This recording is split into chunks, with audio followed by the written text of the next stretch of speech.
ሰላም ሰላም ሰላም ሰላም እንዴት ናችሁልን? ውድ የቻናላችን ቤተሰቦች ዛሬ እንደምትመለከቱት ፒያሳ አራዳ ሞል አካባቢ ነው የምንገኘው። እንደምታውቁት ወደዚህ አካባቢ አዳዲስ ነገሮች አሉ። ከነሱ መካከል አንደኛው እንግዲህ በታሪካዊነቱ የምናውቀው ሲኒማ አምፒር ከአራዳ ሞል መሰራት ጋር ተያይዞ ፈርሷል። ከሱ ጎንም ያሉት የተለያዩ ወርቅ ቤቶች፣ ካፌዎች እና የተለያዩ ነገሮች የአራዳ ሞል ከመሰራቱ ጋር ተያይዞ እየፈረሱ ነው የሚገኙት።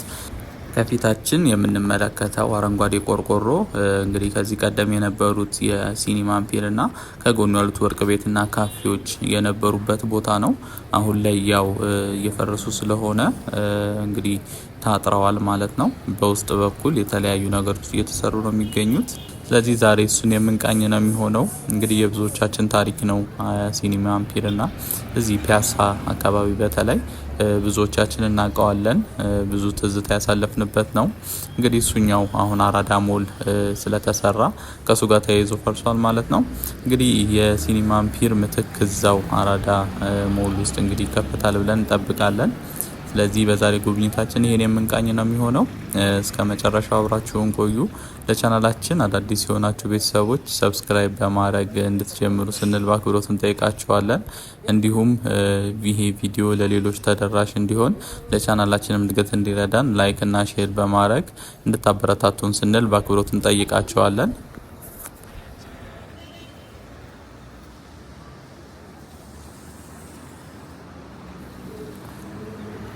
እንደተመለከታችሁት መነሻችንን ያደረግነው የሲኒማ አምፒር ወይም ደግሞ ካፌዎቹ ያሉበት ቦታ ነው።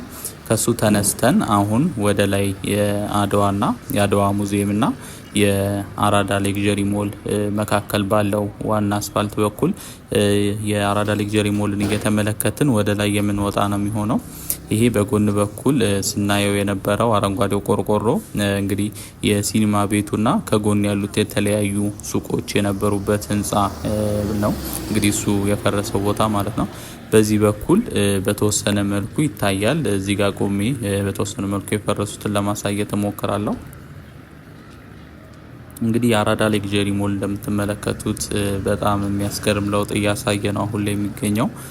እንደምታዩት መስታወቶቹ ተገጥመው ተጠናቀዋል። ከጎኑም ለገጠማ ተሰርተው የነበሩ የተለያዩ ብረቶች መወጣጫዎች በዚህ በኩል ያሉት እንግዲህ ተነቃቅለዋል ሙሉ ለሙሉ ስለተጠናቀቀ ማለት ነው። ወደ ላይ በኩል ደግሞ የተወሰኑ የሚቀሩ አሉ። እንግዲህ የተለያዩ ነገሮች እየሰሩባቸው ነው የሚገኙት እነሱንም። ይሄ ቦታ ያው ታውቁታላችሁ ብዬ አስባለሁ። የአዲስ አበባ እምብርት የሚባለው ነው። 00 ኪሎ ሜትር ማለት ነው። የትኛውም አካባቢ ሲለካ እንግዲህ ከአዲስ አበባ ይሄን ያህል ይርቃል ሲባል መነሻ የሚደረገው የአድዋ 00 ነው እና እዚህ ውስጥ ነው የኪሎ ሜትሩ መነሻ ማለት ነው። እንደምታዩት ወደዛ የሚታያችሁ ከሆነ የታጠረው ነው። እነዚህ ማሽኖቹ የሚያነሱት ምናምን ሲኒማ አምፒር የነበረበት ቦታ ነው።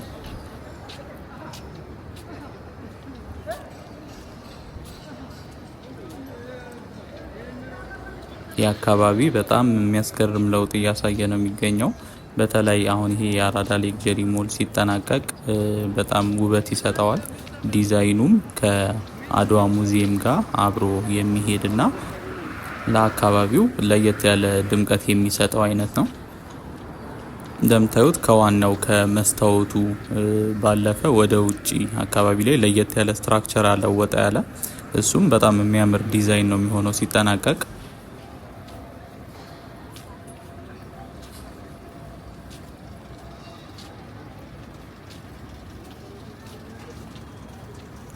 ከዚህ ቀደም የዚህ አራዳ ሌክዠሪ ሞልን ሳሳያችሁ በጀርባ በኩልም እየሄድኩኝ አሳያችሁ ነበረ። ሲኒማ አምፒር በኩል ባለው መውጫ ማለት ነው።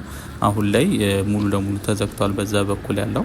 ስለዚህ የዛሬ ጉብኝታችንን በዚህ ቀጥታ ወጥተን በአድዋ የትራንስፖርትና የቢዝነስ ሴንተር አዲስ የተመረቀው በሱ በኩል በዞረን ጉዟችንን ወደዚሁ ተመልሰን የምናጠናቀቅ ነው የሚሆነው። በዛሬው የጀርባውን አላሳያችሁም፣ ምክንያቱም ማለፍ አይቻልም፣ በዛ በኩል ታጥሯል። ይሄ የአራዳ ሌክዠሪ ሞል ዋና መግቢያ በሩ ነው። እንደምታዩት በጣም ግዙፍ ነው። ወደ ውስጥ ደግሞ ሲገባ እንደምታዩት በጣም ሰፊ የሆነ እንደ ሎቢ ነገር አለው። እዚህ ከፊት የምንመለከታቸው የመስታወቱን የተለያዩ ነገሮች እየገጠሙ ያሉ ናቸው። ወደ ታች አካባቢ እንደተመለከት ነው ሙሉ ለሙሉ ተነቃቅለዋል። እነዚህ መወጣጫ ብረቶች ሙሉ ለሙሉ ስለተጠናቀቀ ማለት ነው።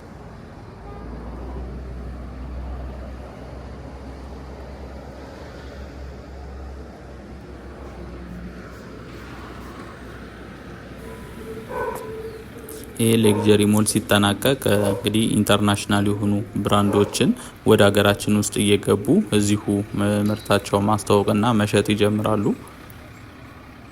በተለይ ደግሞ ወደ ዱባይ እየሄዱ የተለያዩ እቃዎችን የሚያመጡ ነጋዴዎች እዚሁ ንግዳቸውን ማቀላጠፍ ይችላሉ።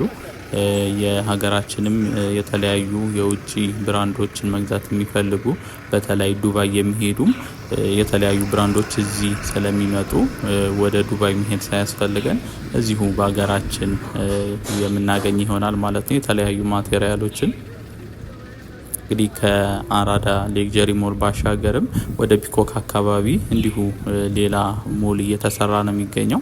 ያኛው በግዝፈቱ ትንሽ በለጥ ይላል። ከዚህ ሁለት መንትያ ህንጻዎች ሲሆኑ ባለ 18 እና ባለ 25 ወለል ህንጻዎች ናቸው። እንግዲህ እዛ አካባቢ ላይ በጣም ደመቅ ያለ ድባብ ነው የሚኖረው። እነዚህ ሲጠናቀቁ ሴንትራል አዲስ ግራንድ ሞል የሚባል ስያሜ ነው ያለው። እዛ አካባቢ ከዚህ ባለፈም የኩሪፍቱ ዋተር ፓርክም እንዲሁ የምስራቅ አፍሪካ ግዙፍ የሆነውን የዋተር ፓርክ እየገነባ ነው የሚገኘው።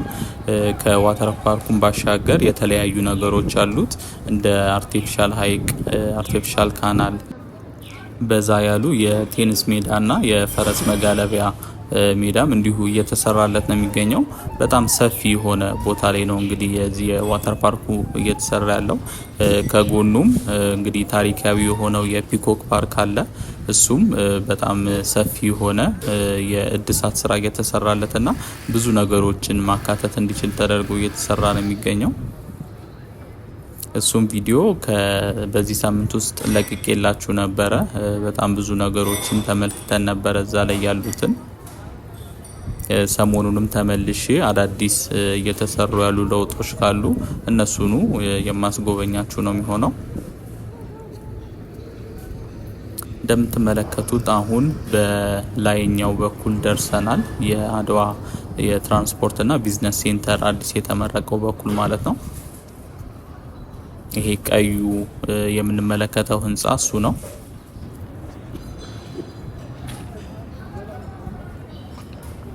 ለቻናላችን አዳዲስ የሆናችሁ ቤተሰቦች ሰብስክራይብ በማድረግ እንግዲህ ቤተሰባችንን መቀላቀል እንዳትረሱ። በየቀኑ በምንሰራቸው የዎኪንግ ቱር ቪዲዮዎች አዲስ አበባ ውስጥ እየተሰሩ ያሉ አዳዲስ ፕሮጀክቶችና አዳዲስ ገጽታዎችን በየቀኑ የምናስቃኛችሁ ነው የሚሆነው። እንዲሁም ይሄ ቪዲዮ ለሌሎች ተደራሽ እንዲሆን ለቻናላችንም እድገት እንዲረዳን ላይክ እና ሼር በማድረግ አጋርነታችሁንም እንድታሳዩን ስንል በአክብሮት እንጠይቃቸዋለን።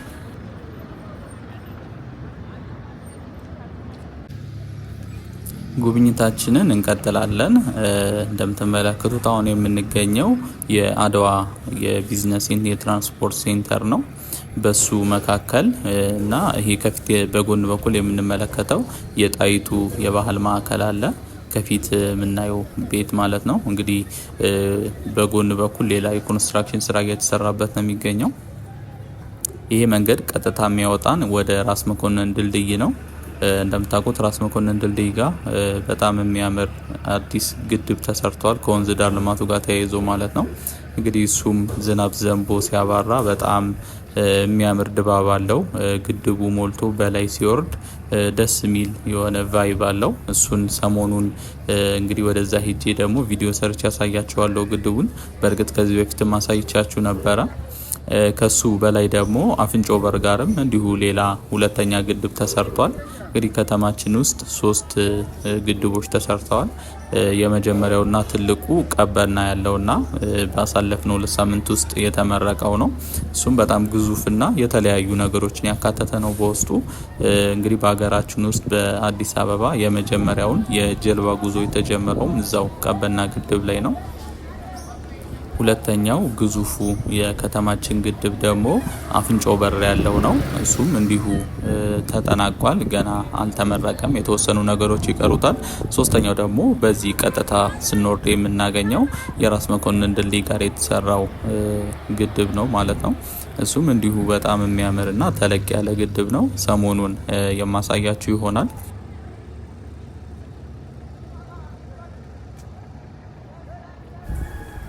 አሁን በዚህ በኩል ታጥፈን ወደ አራዳ ሌክዠሪ ሞል በጀርባው ባለው ክፍል በኩል እንሄዳለን። ይሄ የምትመለከቱት የአድዋ የገበያ ማዕከልና የትራንስፖርት ተርሚናል የባስና የታክሲዎቹ መግቢያ ነው። ቀጥታ ወደዛ ስንሄድ ደግሞ የአራዳ ሌክዠሪ ሞል የጀርባው ፓርት አለ። በእርግጥ እስከ ጫፍ ድረስ አንሄድም፣ እንደነገርኳችሁ ታጥሯል። በዚህ በኩል ያው ሲኒማ አምፒር እየተሰራ ባለበት በኩል ማለት ነው። ስለዚህ እስከ ጥግ ሄደን በአራዳ ሌክዠሪ ሞል እና በአድዋ ቢዝነስ ሴንተር በኩል ወደ ላይ ወተን እያየን ደግሞ የምንጓዝ ነው የሚሆነው። ከዚህም ስንጨርስ ወደ ታች ወርደን የወርቅ ሞል የሚባለው ጎልድ ሞል አዲስ የተሰራው እሱን በተወሰነ መልኩ የማሳያችሁ ነው የሚሆነው ዛሬ። ስለዚህ እስከ መጨረሻው አብራችሁን ቆዩ። እንግዲህ ለቻናላችን አዳዲስ የሆናችሁም ሰብስክራይብ በማድረግ ቤተሰባችንን መቀላቀል እንዳትረሱ። እንዲሁም ቪዲዮ ለሌሎች ተደራሽ እንዲሆን ለቻናላችን እድገት እንዲረዳን ላይክ እና ሼር በማድረግ አጋርነታችሁንም እንድታሳዩን ስንል በአክብሮት እንጠይቃለን። ጉብኝታችንን አልጨረስንም፣ እንቀጥላለን። አብራችሁን ቆዩ።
በር ላይ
የኛ ቤት ምን እንደሆነ ታውቃለህ?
Telegram